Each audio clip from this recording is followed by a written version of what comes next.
Hello, my name is Susan Rose, and welcome to All About Artists.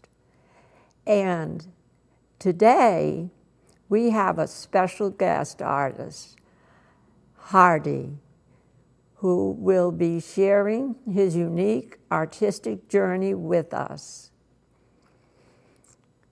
Welcome to the show, Hardy. Thank you. Thank you for inviting me. Glad to be here. And before we start to delve into our conversation, I would like to express my sincere gratitude to Matthew Tucker, Joanne Hurlbut, Nicole Brown for their technical abilities in having this show, because without them, there'd be no show. Thank you so much.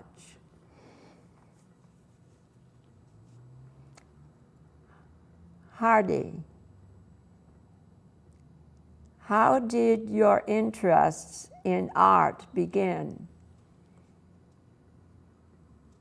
Well, my artistic life has two phases. The first phase was from childhood when I was very young. I don't know even what age. I just get a pen and paper, and while my siblings are wrestling, I try to draw them wrestling. I just kept on drawing when I was young, and it went on until I finished high school. After high school, for a period of almost 35 years, I absolutely, positively had nothing to do with art because of life demanded other things. And in 2014, when after my own kids graduated from high school and went to college, I reignited my passion for art and started then. The phase of your art journey, tell us about the first phase of your art journey and how it ended, please. My first, my first phase was when I was back home I'm from Iran, and I just draw, never participated in any art show, or I just keep on drawing whatever when I have time.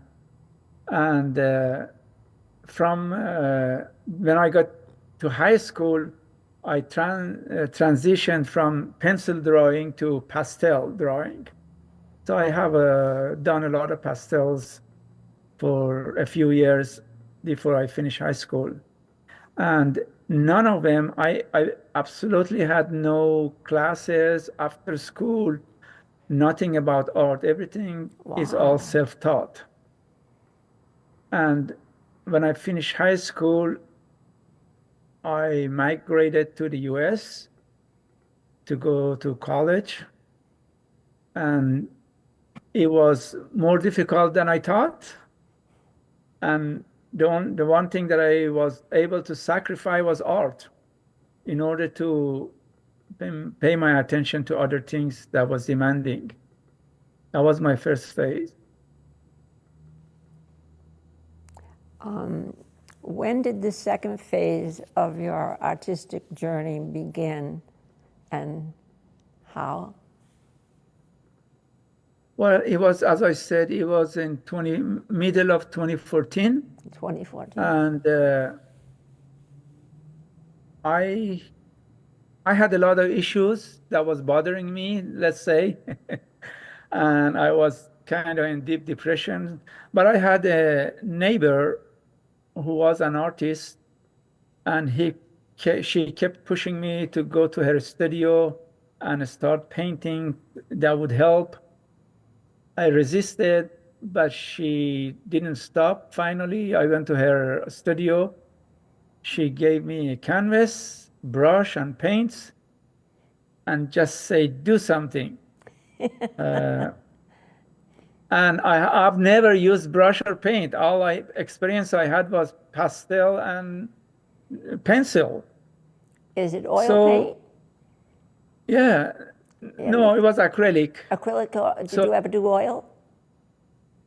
I did some oil too, Yeah. but in her studio, I started with acrylic. And the very first painting I did, it was an imaginary painting of a ocean view with boats uh, and really nice sand in the front. It came out very nice, and I surprised myself. I was really surprised. Wow, I still have it in me after 35 years. I haven't lost it. And I named that painting, I titled it number one. So that's how it started. And from there, I I did a few more painting in her studio, and then I went on my own, uh, practice more painting. Tell us about the path you have decided to take with your art. Yeah, after doing all my practice, getting used to brush and paint and canvas, uh, I did initially, I did like what everybody else does. I do scenery, I did flowers, buildings and stuff. Then when I acquired some a skill, I said, okay, looks like the the art market is very crowded as far as the number of artists. It's very hard to sell. For the time you put in and the material you buy, you can't even get a return for the cost. I told myself, if that's the case, I'm going to forget about money at all. I want to concentrate on something that I want to say, that I have in my chest and have in my mind, and paint what I want to do, regardless of marketability and commercial appeal. Whether anybody like it or not, want to buy it or not, I don't care. I just want to paint what I want to paint. And I took that path. Even though nobody buying these paintings, I'm very rich in my heart for what I do. Uh, I like what I do. I just keep on doing it. So far, I haven't stopped. Your number one painting you were just talking about, would that be your favorite? Because sometimes artists, they have a favorite painting and they don't want to sell it. But then if somebody came up to you and said, oh, I'm sure you have a famous painting that you love, and came up to you and said, I want to buy that, and for a lot of money, fairly good price, would you sell it? Actually, that happened to me, but that was one of those paintings that I did before I started this journey of doing what I want to do. Before that, I did a painting about memory of my mother. And when I had a show, I put a Giclée print of it in my show. I didn't put the original because it was not for sale, but the Giclée print was for sale. Oh my God, this one person with all the paintings I had on the wall, this is the one he wanted. And for all day, he never left. He kept on saying, I want the original one. I don't want a copy. And I refused. He said, okay, I buy 2 paintings if you sell this to me. I said, no. I jacked up the price, so he refuses. He agreed. My God. So I end up selling it to him because he was the very first person who ever wanted to pay something for my painting. He was my first customer to buy my painting. So I sold it. Then after he left, I went to my car, closed the door, and cried. It was very, very, very hard, and I kept saying, "Sorry, mom, sorry, mom." But yes, it happens. It happens. It happened to you. Yeah. Yeah, there's one painting that I have that if somebody said I want to buy that, I'd say I'm sorry. You know, I just can't let If it he go. wasn't my first But customer, with I probably you, wouldn't. he loved it so much Oh, that you yes. had to give him this painting. Do you know what I'm Yeah, saying? he bought a second one and he paid more Yes, price he for it. wanted it so And much. he He promised loved to it as take care much of it. as you did. Yeah.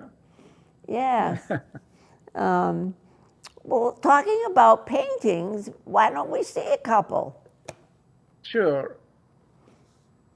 Which one you gonna start with? Oh, this. Yeah, this is also a kind of personal, a little bit, about, when you hear the phrase, you missed the boat. This is it. Here is somebody holding on to the past, even though the opportunity comes around to get away from it, he or she just cannot give up. The building on the right is the crumbling past, and the boat is the significance of the boat is will take you to the future, to forget about the past. And there is a shovel and pick, the symbol of burying the past, but the person is just not doing it. He just hold on to the past even though he doesn't like it. Yeah, and because he don't know what the future brings. That's why the sky is not really clear too. It's kind of darker sky. Is the future gonna be for sure better? Yeah, it is. There's a lot of meaning to this. The title is Deep Contemplation. I find that very close to my heart. I like that about burying the past. And I like the way Yeah. that you have the shovel and the pick and the building and the boat to go.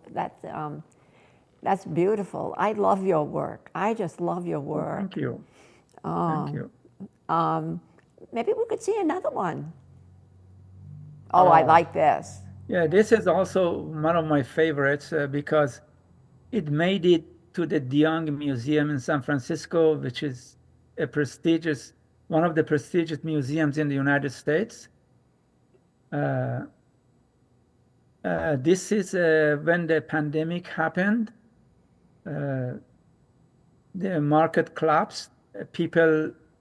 Rich people took their money and ran away and left the problem behind for the ordinary people. As you see on both sides of the left and right, each person represents what do you call it? Essential workers in this country, essential peoples in this country.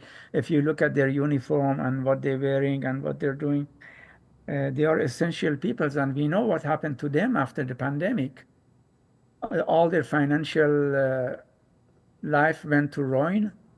And on the top left, I kind of put a toilet flushing with the dollar signs going down the drain, saying how the financial state of so many people on the lower part of the society went down the drain. You cannot probably say on this dollar bill, you cannot read it, but on the actual painting, instead of "in God we trust," it says "in this we trust," because capitalism is all based on money. Exactly. It seems like, I mean, they're on those bulls and they're riding away and they have a suit and a tie, a bow tie, and they have that bag of money in their hands. So they're greedy, greedy Yes, people. because Yeah. when the market collapses, it doesn't affect the rich people. They know in advance because they have a lot of people working for them, Correct. warning them about what's going to happen. So they grab the money and go. Those are the wild dogs of the economy. That's why I presented them that way. Yeah, they leave the problems behind for the little people, which is the bear market. You can see the bear is coming from the building, back Right. of the building. And on the far left, there are some homeless tents with no Oh, reaction yeah. because no matter what happens, it's not going to affect them. And it looks like, if I was right, coming on the left there, it looked like the president of the United States. It was like in the suit. I Or with wasn't sure who drinking, that was in yeah, your, those are the politician and the rich people. capitalists. Yeah. They they make money no matter what happened in the economy. They Right. salute each other for making each other money. Yes, it's not the president. It's almost represent any politicians that they Right. scratch each other's back with the rich people. Oh, let's see another one. I'm having fun. Sure. Ooh. Oh, this is sometimes you want to get away from all your problems. This is in Half Moon Bay in the shores of California. Very beautiful place. And you just sometimes in the evening, it's just a calm breeze coming, and uh, it's just so serene, feeling good. So I take the people. I took a picture, then I took the people out of it to just make it more serene. But this is pointillism. I did a lot of as part of my trying to where I'm gonna go. I tried different styles, and this is one of them that I did in pointillism, and it takes time, a lot of having down layers and layers and layers to get the colors. Yes, I did a few of these. It's beautiful. It's beautiful. What was I going to say? There was something to that. Now I can't remember. I was going to say something about that. Oh, can't remember. Well, we'll go to another question then. I think that was it. I was thinking of a question about that. Tell us about your accomplishments. I'm sorry. Go ahead with the painting. This painting is my parents' house. Unfortunately, for some family reasons, it's still locked and going to ruin. Even though my parents died 40 years ago, Oh, sorry. it's just sitting there and rotting. And I titled it The House of Sorrow because I remember so many things from this house. Yeah, it's very personal. It's very personal. But that's why I took a good time of trying to do this painting that came out so realistic. Yeah, it brings back memories.